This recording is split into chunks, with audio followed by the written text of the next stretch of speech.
The Knights Templar were the true elite among the Knights orders. However, in order to wear the red cross on their chests, they had to abide by the strict rules established by the Codex. Even for a seemingly minor transgression, members of the Brotherhood were threatened with severe punishment, up to and including expulsion from the community. How easy was it to be expelled from the order? The monks took great care to maintain discipline. Discipline was demanded of brothers for good reason. Violation of discipline could lead to a range of punishments, from minor penalties to immediate expulsion from the order. The temple had to make sure that the brethren understood the need for good behavior. One possible consequence of violating existing rules was expulsion from the fraternity. Written in the second half of the 12th century, part of the order's rules stipulated this punishment for as many as 9 transgressions. This threatened expulsion entering the order through simony, through bribery, divulging matters discussed at chapter meetings, killing or assisting in the murder of a Christian, leaving the fortress through no gate,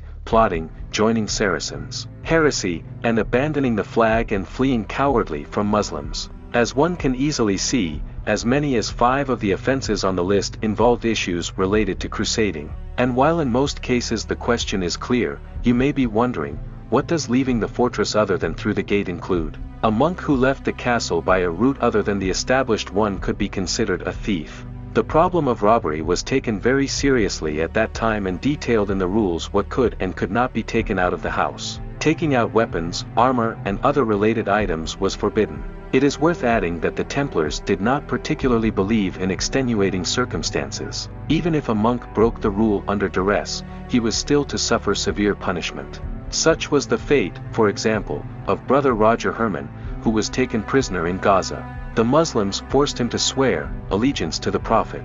After his release, he had to leave the order. A Templar was punished, for example, for attacking with the flag or even breaking it. Moreover, the Templar had to be careful how he handled his horse. Another offense involving military matters, punishable by loss of the mantle, was causing death or injury to a horse or mule. In this case the brethren also had the right to decide the punishment. A knight of the temple was also obliged to take good care of his weapons. He could be punished even if the weapon was damaged during training.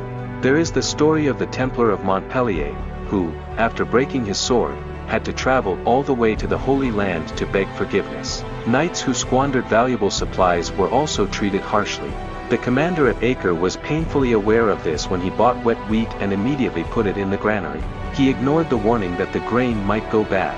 After a while it actually happened, and the commander lost his mantle because he deliberately caused the damage. Of course, these are just a few examples, but they show well how careful monks had to be.